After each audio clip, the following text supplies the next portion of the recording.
El capítulo 1 tiene que ver con el anuncio hecho, cuestión de menos de 2 horas atrás, sobre nuevas acusaciones contra el expresidente Donald Trump, en este caso vinculadas a lo que fue el ataque al Capitolio del 6 de enero del 2021. Tenemos la oportunidad de conversar con alguien que ya tiempo atrás dijo que este era el caso más serio que enfrentaba el expresidente, que ya ha recibido acusaciones por otros temas y que podría recibir incluso más acusaciones en los próximos días. Pero hablemos primero de lo que se ha difundido hoy. Para eso le digo bienvenido al abogado Rick Díaz. Un placer tenerlo acá, señor. Gracias por la invitación. Buenas noches. Primero, ¿qué es lo más serio de lo que se presenta en esta serie de acusaciones?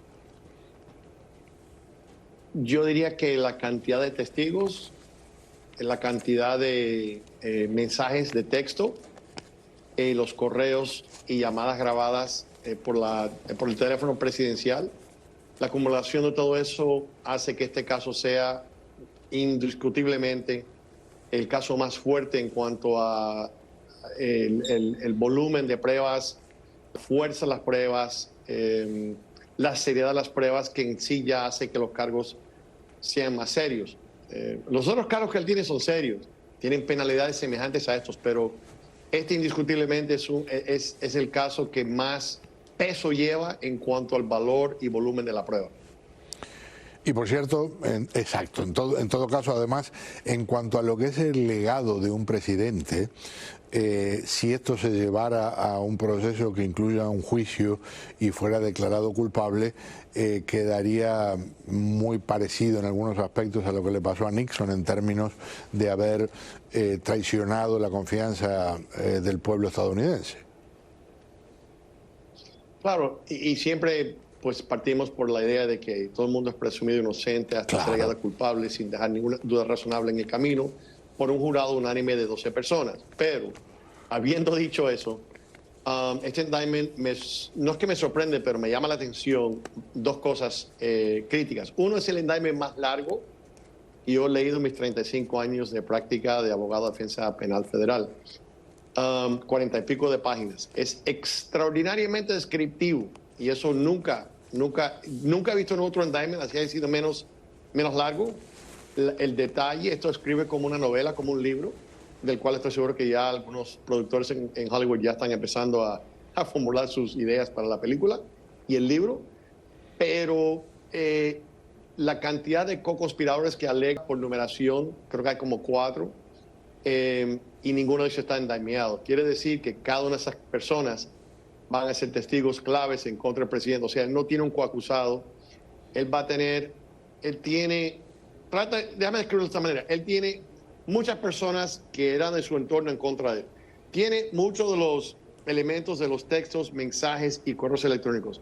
Tiene llamadas, o sea, le están cerrando completamente el mundo y la defensa en este caso, a mi juicio, va a ser quizás, entre los varios casos el más difícil para él, pero quizás uno de los más difíciles para ganar que yo he visto en mi carrera. Porque nada más lees la descripción del indictment y no tienes que hacer mucho para comprobar las palabras que él mismo escribió, las palabras mismas que él dijo.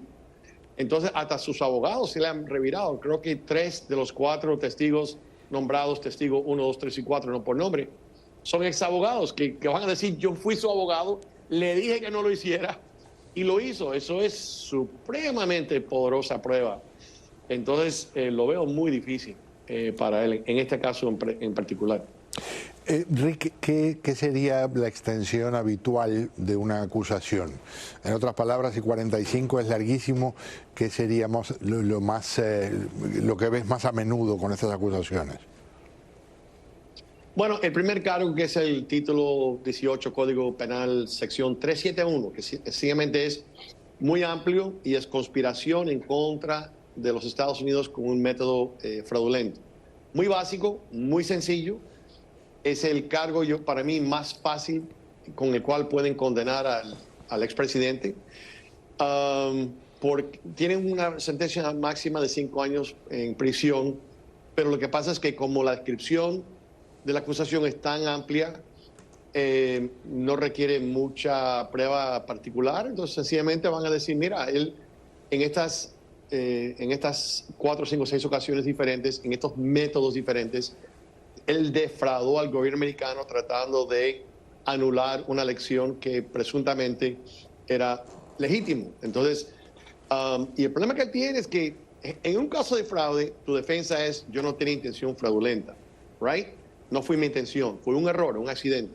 El problema que él va a tener aquí es que él va a tener, como dije, en su entorno, muchos testigos que van a decir, le dije que lo que él estaba diciendo era falso, le dije que lo que él estaba diciendo era fraudulento, que no teníamos las pruebas de que en este estado habían más personas muertas que los que votaron, que los resultados en un estado, el gobernador había dicho que había suspicacia de fraude. Entonces, esas personas dijeron, yo nunca le dije eso, nunca le dije eso, yo nunca le dije esto, no le dije aquello, no le dije el otro. Entonces, a mí se me parece que con tantos gobernadores, los abogados, los eventos que vimos en video, este caso es extraordinariamente difícil de ganar. Panorama en términos de posibilidades. Una, no se llega a juicio antes de las elecciones de noviembre del 2024. Gana el señor Trump. ¿No se le puede juzgar hasta que termine su presidencia o sí se le puede juzgar? No necesariamente, pero yo creo que todos los jueces en este país tenemos, así seas un juez demócrata o republicano, un principio fundamental, y es no interferir con elecciones en el extranjero y no infringir con las elecciones domésticas internamente. Entonces, yo creo que los jueces conscientes van a tratar de hacer los juicios de manera que no influya con la elección. Hay varias posibilidades. Uno es que salga absuelto de todo y no pase nada, siendo o no siendo reelegido como presidente. Otra posibilidad puede ser hallado culpable de uno más de los casos y todavía corre para presidente. Es interesante saber que si tú tienes condena por felonía, no puedes votar, no puedes tener un arma de fuego. Y no puedes correr para oficina pública en los estados, pero a nivel federal tú puedes tener un indictment de felonía y ser presidente, right? So eso le favorece a él. Inclusive podría, en teoría, ejercer la presidencia detrás de las rejas de una prisión. Y la otra opción, que no creo que con él va a ser posible, pero es una opción, sería donde hay un arreglo de decir, mira, no voy a correr para presidente, me voy a declarar culpable, voy a disfrutar los billones que tengo, no me fue bien, voy a disculparme y sigo con mi vida, con mis presidentes, con mis aviones privados, con mi esposa, con mi familia, y ya, y dejar esto así atrás. Pero si conocemos bien la personalidad del señor Trump, yo no veo que eso es una opción probable. Pero podría pasar. ¿Cuántos abogados se necesitan durante cuánto tiempo para llegar a 40 millones de dólares de honorarios, que es lo que se reporta ha sido hasta ahora facturado al señor Trump? En un caso penal federal, hoy en día, serio como esto, ¿no? Un abogado trabajando exclusivamente el caso tiene que estar cobrando mínimamente $1 millón o $2 millones, y la mayoría que yo conozco no cobran más de 5. Pero para hacer un caso, por un año de trabajo, si vas a trabajar el caso 3 o 4 años, tienes que empezar, no multiplicar el caso, pero yo creo que cualquier abogado de gran categoría, en este caso para el señor presidente, debe estar cobrando de 3 a 5 millones de dólares. Entonces multiplica eso por la cantidad de abogados que son necesarios. En final de todo, yo creo que la defensa puede salir bien por encima de los 100 millones de dólares. Sería el caso tal vez más costoso en términos de pago de abogados de la historia de este país, ¿no? Yo creo que más de Chapo Guzmán y de muchos otros, no creo que ni siquiera lleguen a ese nivel. La respuesta a la pregunta es sí. Cuando hablamos de negociaciones, por supuesto hay un impacto político inmenso, porque teóricamente una jueza o un juez en una de esas negociaciones puede tener una participación que signifique casi como quien dice darle la elección a otra persona. Si vamos a decir la negociación, yo sé lo que dices y entiendo, y por cierto, por lo que valga, estoy completamente de acuerdo, veo muy difícil que Trump acepte algún tipo de negociación de ese tipo. Pero si se diera, nunca ha pasado algo así, por lo menos en la historia moderna de Estados Unidos. Tengo que repasar los libros de otros siglos, pero sería la primera vez. Sí, no, en la historia del país, que ya corre más de 100 años, no hemos visto esto. La gran pregunta es, bueno, ¿podría él salir condenado en uno o más de los delitos, los casos, y ser reelegido y autoperdonarse? Muchos de los académicos con los cuales yo he hablado, en mi opinión también particular, es de que él sí se puede autoperdonar, porque no hay una ley que dice que no lo pueda hacer. Y siendo el ejecutivo, el número 1 en el país, decisivo, o sea, el ejecutivo es el número 1. Para mí, él puede autoperdonarse. Esto es histórico, no hay precedente. Quién sabe, hay muchas personas que con que más atacan al presidente, hasta con este indictment, hasta con mis comentarios, piensan de que más quiero ahora votar por este señor, porque más vale un mal conocido por un bueno por conocer, a veces es el dicho, el refrán, ¿no? Sí. Pero fíjate que los números generalmente no mienten, ¿right? Si miramos, por ejemplo, la parte republicana, con el gobernador DeSantis, los números de Trump van subiendo y el gap va bajando con DeSantis. Su popularidad el mes pasado de DeSantis fue el más bajo desde que anunció su presidencia, sí. O sea, la candidatura a la presidencia. Sí. Son cosas extrañas. A veces cuando tú más atacas a una persona, más la gente simpatiza por él, y a veces piensan que vas a ponerte detrás y apoyar a esa persona que está siendo tan fuertemente golpeada. Es interesante esa dinámica.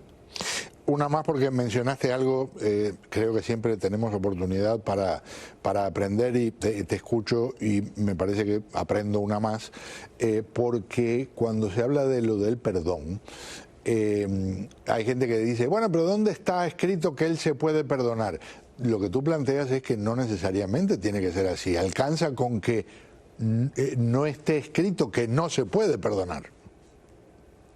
Bueno, además, lo que sí está escrito es que el presidente tiene el poder del perdón, ¿right? Claro. Lo que no dice ni esa parte ni la jurisprudencia es que no se puede autoperdonar. Claro, entonces, claro. Faltando esa exclusión, la ley, la jurisprudencia de ley romana dice que todo lo que tú quieras excluir, tienes que decir que queda excluido. Y si no, todo queda incluido. Es un principio que te enseñan en la escuela de leyes el primer día. Por eso es que yo pienso, por mi experiencia y por los escolares y académicos con los cuales yo he hablado en el tema, la mayoría de nosotros compartimos la idea de que él sí se puede autoperdonar. Fascinante, fascinante los tiempos que estamos viviendo. Rick, mil gracias, porque te estuvimos ahí persiguiendo a última hora y sé que has dejado cosas por hacer, por acompañarnos. Un placer. Siempre, gracias a ti. Muchas gracias. Buenas noches. El abogado Rick Díaz con nosotros. Vamos a un paréntesis. Al volver, éxodo. Decenas de miles de personas se han ido del condado de Miami-Dade para otras partes de Florida o para otras partes del país, a distintos estados. Los números son muy llamativos y son parte de un estudio que se ha difundido en las últimas horas. Vamos a profundizar en el tema en minutitos.